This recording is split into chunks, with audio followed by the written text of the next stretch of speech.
एक समय की बात है। एक छोटे से गांव में मोहन नाम का एक गरीब आदमी रहता था। वह मंदिर में सफाई का काम करता था। सुबह सूरज निकलने से पहले ही वह उठ जाता और मंदिर के आंगन को साफ करता, फूल सजाता और फिर पूरे दिन छोटे मोटे काम करता रहता। बदले में उसे बस इतना पैसा मिलता था कि वह अपने परिवार का गुजारा जैसे तैसे कर सके।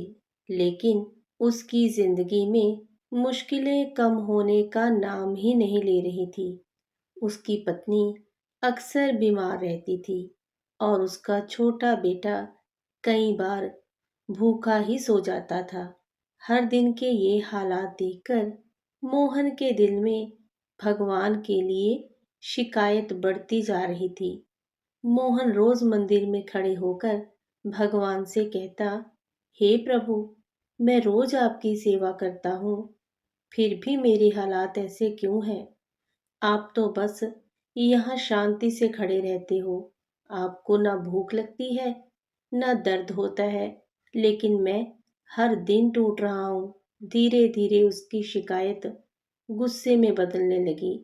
उसे लगने लगा कि भगवान सिर्फ अमीर लोगों की सुनते हैं और गरीबों को नजरअंदाज कर देते हैं। एक दिन वह बहुत ही ज्यादा दुखी था। उसने गुस्से में भगवान की मूर्ति के सामने खड़े होकर कहा कि अगर तुम सच में हो तो एक दिन के लिए मेरी जिंदगी जीकर दिखाओ और मुझे अपनी जिंदगी दे दो। देखता हूँ तुम्हारा काम कितना मुश्किल है। उसकी ये बात जैसे ही खत्म हुई, मंदिर में एक अजीब सी शांति छा गई।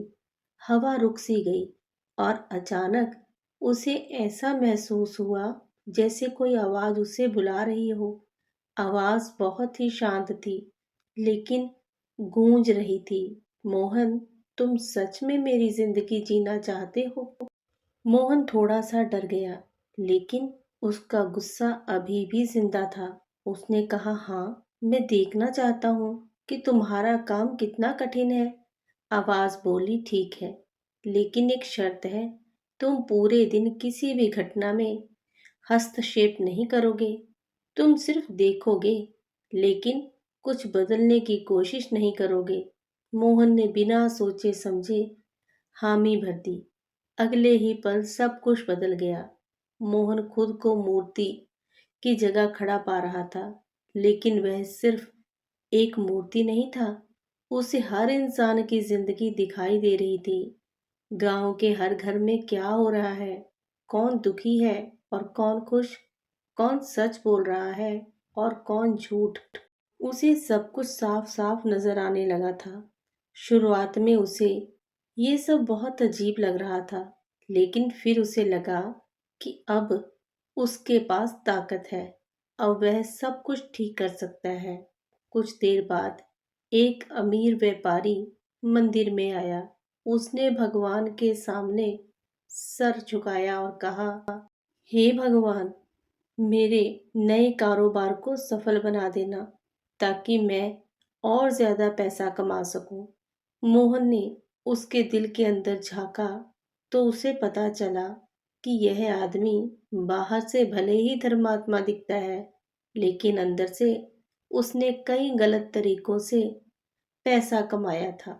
मोहन के मन में बहुत ही ज्यादा गुस्सा आया।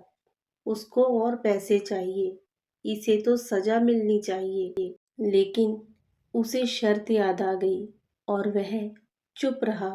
उसने कुछ भी ना किया। ऐसे ही कुछ समय के बाद व्यापारी जब जाने लगा तो उसके हाथ से पैसों से भरा एक बैग गिर गया, लेकिन उसे पता ही न चला। मोहन ने ये देखा और उसका मन हुआ कि वह उसे आवाज देकर रोक ले, लेकिन वह कुछ नहीं कर सकता था।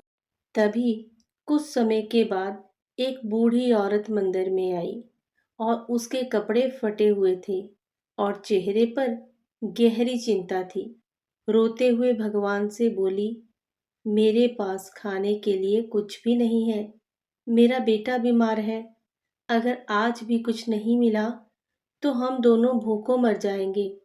उसकी हालत देखकर मोहन का दिल भर आया और जब वह औरत वापस जाने लगी तो उसकी नज़र उस बैग पर पड़ गई और उसने धीरे से उसे उठाया, खोला और उसने अंदर ढेरों पैसे देखकर वह रोने लगी।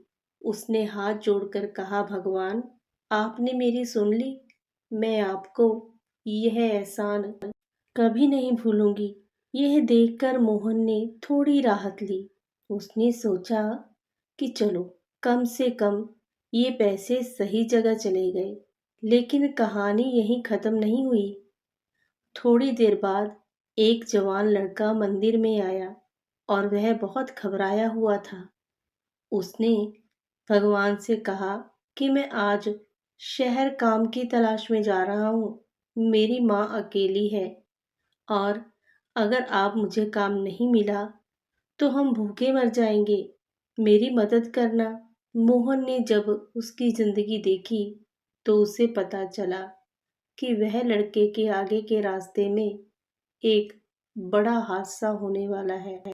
अगर वह आज शहर जाता तो उसकी जान चली जाती। अब मोहन का दिल जोर जोर से धड़कने लगा। मोहन कुछ नहीं कर पा रहा था। उसने सोचा कि अगर मैंने कुछ किया तो ये मर जाएगा, लेकिन अगर मैंने नियम तोड़ा तो वह अंदर ही अंदर संघर्ष करने लगा। आखिरकार वह खुद को रोक ही ना पाया और जैसे ही लड़का जाने लगा, मोहन ने अपनी शक्ति से उसके पैर के पास एक पत्थर गिरा दिया। लड़का ठोकर खाकर गिर गया और उसकी यात्रा रुक गई। मोहन ने राहत की सांस ली कि मैंने उसकी जान बचा ली, लेकिन उसे ये नहीं पता था कि उसने क्या बदल दिया है। शाम होते होते भगवान वापिस आए और मोहन ने गर्व से कहा, आज मैंने बहुत अच्छे अच्छे काम किए। मैंने गरीब की मदद की और एक लड़के की जान बचाई। भगवान यह सुनकर मुस्कुराए, लेकिन उनकी मुस्कान में गहराई थी। उन्होंने कहा, मोहन, तुमने जो किया वह तुम्हें सही लगा, लेकिन तुम पूरी सच्चाई नहीं जानते। मोहन हैरान होकर बोला, कैसे प्रभु? मैंने तो अच्छा ही किया। भगवान ने बड़े ही शांत स्वर में कहा, जिस व्यापारी का बैग गिरा था वह पैसा एक अनाथालय को दान करने वाला था। तुम्हारी वजह से वह दान नहीं हो पाया और कई बच्चों की मदद रुक गई। और जिस बूढ़ी औरत को पैसे मिले वह उसकी परीक्षा चल रही थी। अगर वह ईमानदारी दिखाती तो उसे जीवन भर का सहारा मिलता। और जिस लड़के की तुमने जान बचाई वह आगे चलकर कई लोगों की जिंदगी बर्बाद करने वाला था। उसका रुकना जरूरी नहीं था। यह सुनकर मोहन का दिल टूट गया और उसकी आंखों में आंसू बहने लगे। उसे समझ आ गया था कि इंसान सिर्फ सामने की ही तस्वीर देखता है, लेकिन भगवान पूरी कहानी देखते हैं, अतीत, वर्तमान और भविष्य। मोहन धीरे से बोला, प्रभु, मुझे माफ कर दो। मैं आपकी योजना को समझ नहीं पाया। और भगवान ने कहा, यही जीवन की सच्चाई है। जब भी कुछ हमारे मन के अनुसार नहीं होता और हम उसे गलत समझ लेते हैं, लेकिन हर घटना के पीछे एक वजह होती है जो समय आने पर ही समझ आती है। अगले ही पल मोहन फिर से अपनी पुरानी जिंदगी में लौट आया। अब उसकी हालत वे थी, लेकिन उसका नजरिया बदल चुका था। अब वह शिकायत नहीं करता था, बल्कि हर हाल में भगवान का धन्यवाद करता था। उसे समझ आ गया था कि हर दुख के पीछे भी कोई ना कोई छुपा हुआ भला जरूर होता है। उस दिन के बाद मोहन की जिंदगी धीरे धीरे बदलने लगी और उसकी मेहनत रंग लाने लगी। उसकी पत्नी की तबीयत भी ठीक होने लगी और उसके घर में खुशियां लौट आई। लेकिन सबसे बड़ा बदलाव उसके दिल में आया था। अब उसे भरोसा था कि भगवान जो भी करते हैं सही समय पर और सही कारण से करते हैं। भगवान कभी भी किसी के साथ गलत या अन्याय नहीं करते। इस कहानी से हमें क्या सीख मिलती है? हम अक्सर सोचते हैं कि हमारे साथ गलत हो रहा है, लेकिन सच्चाई ये है कि भगवान की योजना हमसे कहीं ज्यादा बड़ी होती है। इसलिए हर परिस्थिति में धैर्य रखें, विश्वास रखें, क्योंकि जो होता है वो हमेशा हमारे भले के लिए ही होता है। उम्मीद करती हूँ आपको ये कहानी अच्छी लगी होगी। अगर अच्छी लगी तो प्लीज़ कहानी को लाइक और शेयर ज़रूर कीजिएगा, और चैनल पर अगर पहली बार आए हैं तो प्लीज़ चैनल को सब्सक्राइब ज़रूर कीजिएगा। हम फिर मिलेंगे। आप सभी का बहुत बहुत धन्यवाद।